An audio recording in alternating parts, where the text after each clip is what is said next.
বিজয় দিবসে উৎসব নয়, ভারতীয় আধিপত্যবাদের বিরুদ্ধে প্রতিরোধের ডাক দিয়ে র্যালির ঘোষণা দিয়ে এসেছে ইনকিলাব মঞ্চ থেকে। বিকেলে তাদের ডাকে কেন্দ্রীয় শহীদ মিনারে প্রতিরোধ সমাবেশে যোগ দেন বিভিন্ন রাজনৈতিক দলের নেতাকর্মীরা। অন্তর্বর্তী সরকারের বিরুদ্ধে জুলাই আন্দোলনকারীদের নিরাপত্তা দিতে ব্যর্থতার অভিযোগ আনেন তারা। একই সাথে ফ্যাসিবাদের ষড়যন্ত্র রুখে দেওয়ার দৃঢ় প্রত্যয়ও জানান তারা। আমরা রাজপথে নেমে বুক পেতে দিয়ে রক্ত দিয়ে জীবন দিয়ে।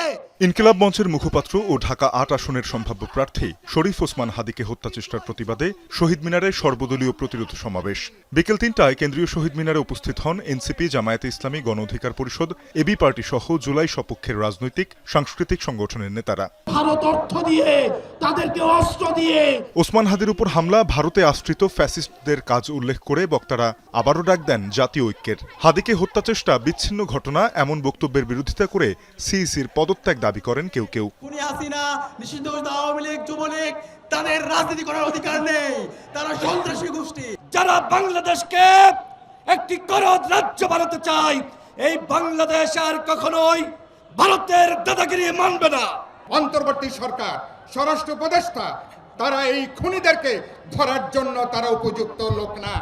গোয়েন্দা ব্যর্থতার জবাব সরকারকে দিতে হবে মন্তব্য করেন জামায়াতের সেক্রেটারি জেনারেল। বলেন, অস্ত্রধারীদের তথ্য পুলিশের কাছে আছে, অবিলম্বে তাদের গ্রেফতার করতে হবে।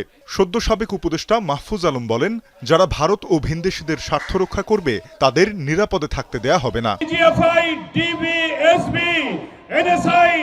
হাজার হাজার কোটি টাকার বেতন দিয়ে, রাজস্ব ট্যাক্স খাজনার পয়সায় বেতন নিয়ে স্বাধীনতার 54 বছরে আপনারা মানুষের জাতিসত্তার জনগণের নিরাপত্তার জন্য একটি গোয়েন্দা তথ্য দিয়েও সাহায্য করতে পারেননি। তা না হলে তার উপর আক্রমণের ২-৩ দিন আগের থেকে সে বলছে আমার জীবনের নিরাপত্তা নেই, আমি নিরাপত্তাহীনতায় ভুগছি। বাংলাদেশে ভারতের এবং বিদেশিদের যারা স্বার্থ রক্ষা করবে তাদের অনিরাপদ থাকতে দেওয়া যাবে না। আমরা যদি নিরাপদ না থাকি, এই দেশে আমাদের শত্রুরাও নিরাপদ থাকতে পারবে না। এটা হচ্ছে বেসিক কন্ডিশন।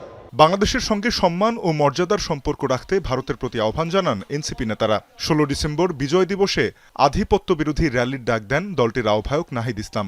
আগামীকাল আমরা উৎসব করতে রাস্তায় নামবো না, আগামীকাল আমরা প্রতিরোধের যাত্রা বাংলাদেশের রাস্তায় রাস্তায় পালন করব। এই ঢাকা শহরে আমরা প্রতিরোধের র্যালি করব। আমরা ভারতীয় আধিপত্যবাদের বিরুদ্ধে, বাংলাদেশ বিরোধী সকল ষড়যন্ত্রের বিরুদ্ধে আগামীকাল বিজয় দিবসে আমরা ১৬ ডিসেম্বর ঐক্যবদ্ধ হব।